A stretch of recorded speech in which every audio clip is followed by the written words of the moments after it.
Hello everyone, welcome to Anu's kitchen and blog. ಇವತ್ತಿನ ಎಪಿಸೋಡಲ್ಲಿ ನಾವು ಇನ್ಸ್ಟಂಟಾಗಿ ರಸಮ್ನ ಹೇಗೆ ಮಾಡೋದು ಅಂತ ನೋಡೋಣ.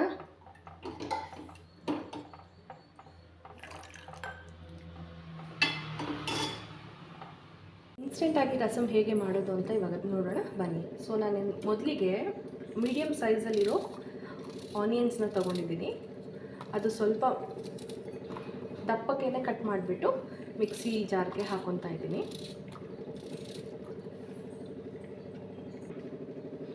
ಈರುಳ್ಳಿ ಹೆಚ್ಕೊಂಡಾದಮೇಲೆ ನಾನು ಮೀಡಿಯಮ್ ಸೈಜ್ ಇರೋ ಟೊಮ್ಯಾಟೋನ ತೊಗೊಂಡು ಅದು ಕೂಡ ಸೇಮ್ ಸೈಜಲ್ಲಿ ಕಟ್ ಮಾಡ್ಕೊತಾ ಇದ್ದೀನಿ.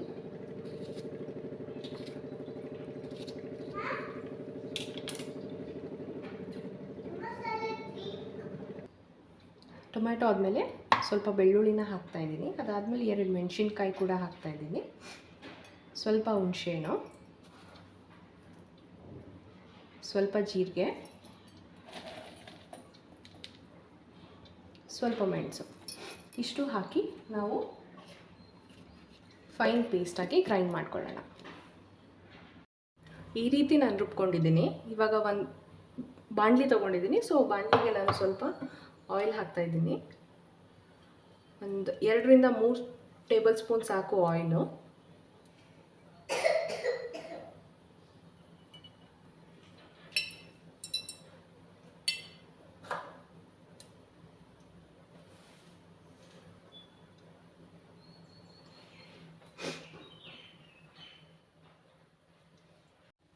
ಎಣ್ಣೆ ಕಾದಿದೆ. ಸ್ವಲ್ಪ ಸಾಸಿವೆ ಒಗ್ಗರಣೆಗೆ,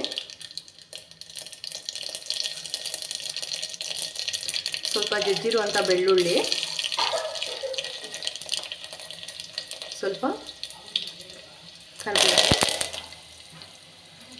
ರುಬ್ಬಿರೋದನ್ನು ಹಾಕ್ಕೊತಾ ಇದ್ದೀನಿ.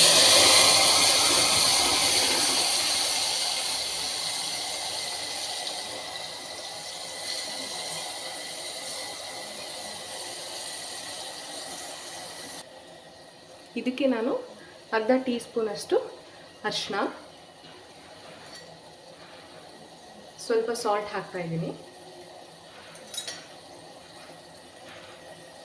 ಸ್ವಲ್ಪ ಅದು ಎಣ್ಣೆಯಲ್ಲಿ ಫ್ರೈ ಆಗಿ, ಯಾಕಂದರೆ ಅದು ಈರುಳ್ಳಿದು ಹಸಿ ವಾಸನೆ ಹೋಗಬೇಕು. ಒಂದು 10 ಸೆಕೆಂಡು ಅದು ಆಯಿಲಲ್ಲೇ ನಾವು ಫ್ರೈ ಮಾಡ್ಕೊಳ್ಳೋಣ.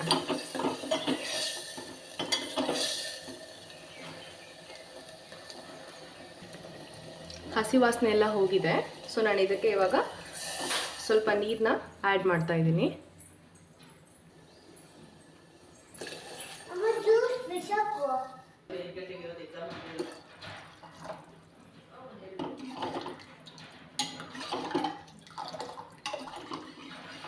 ಸ್ವಲ್ಪ ಕುದಿ ಬರಲಿ, ವೆಯ್ಟ್ ಮಾಡೋಣ.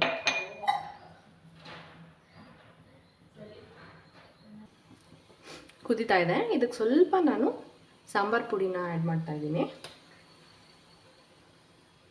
ಕೊನೆಯದಾಗೆ ಸ್ವಲ್ಪ ಕೊತ್ತಂಬರಿ, ಕಾಯ್ತುರಿ ನಿಮ್ಗೆ ಇಷ್ಟ ಇದ್ದರೆ ಹಾಕ್ಕೊಡಿ, ಇಲ್ಲ ಅಂದರೆ ಅದು ಆಪ್ಷನಲ್, ಇದೇನು ಬೇಡ. ಸೊ ಇನ್ಸ್ಟೆಂಟಾಗಿ 5 ಮಿನಿಟ್ಸಲ್ಲಿ ರಸಮ್ ಬೇಗ ರೆಡಿ ಆಗುತ್ತೆ.